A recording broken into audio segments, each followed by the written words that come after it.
You know, when you don't have children, you don't realize how dull life can be, I guess. It's a commitment every single morning that we wake up to make sure that his needs are met every day.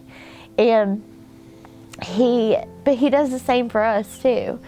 I feel like he makes it his job to let us know how much he loves us, because he tells us all the time. I mean, and that took a while. That's only been within the past few months. He'll just be playing, and he'll say, "Mom, I love you." And it feels good.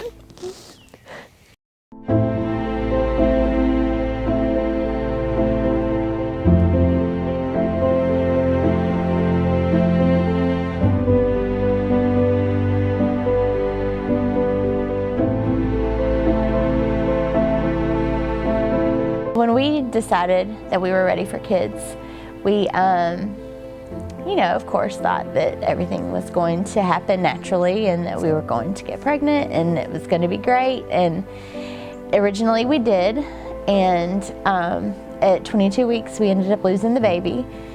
And so for,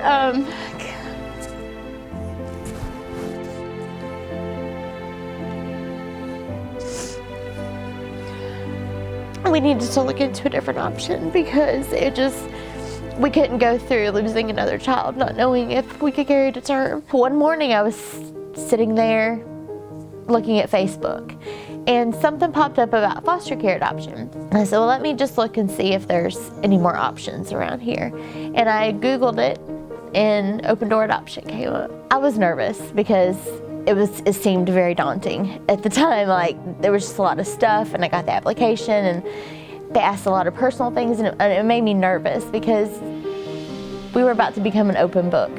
The day that they called us and told us that we had been matched, you know, we had been waiting for it for so long. Like, all the anticipation built up, you know, like when they call us, like, is it gonna be a boy? Is it gonna be a girl? Is it gonna be a sibling group? Like, what is it gonna be? The day that Elaine called us was great. She calls us and tells us that there is a 6-year-old boy that just became available, and that his caseworkers had seen our profile and that they had picked us as a match for him. She told me, you know, some things about him. He had brown hair, and that his name was Chase. And I was like, that's cool, because, you know, Callie has a cousin named Chase. He's gonna think that's awesome, you know. And so I said it would be even weirder if his name was Jayce'S, because that was the name that we had given our son that passed away. She had very few details that day. She just wanted to let us know because she knew that we had been anticipating this. 2 days later, she called me back, and she had all these details. And at the end, oh, by the way, I think his name is actually Jayce. And my heart just stopped. Up to that point, we had always questioned whether or not we were taking the right path. And right then and there, I knew that God was leading us exactly where we needed to go. I just felt like He was always meant to be. They guided us through the whole process. I mean, every single step. If I had a question, I could call, and they answered.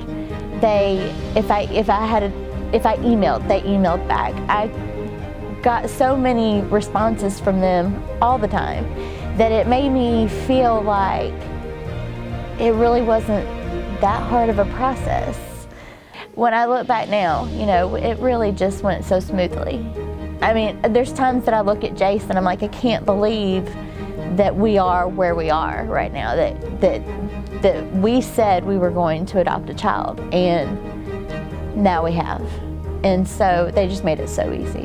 When we filled out this paperwork, it was like, we want a blonde-haired, blue-eyed, 6-month-old that doesn't, you know, that's gonna be perfect. And that's what, in my mind, that's what I see. So it wasn't until after we met Jayce that I realized that's what I wanted, what God gave me.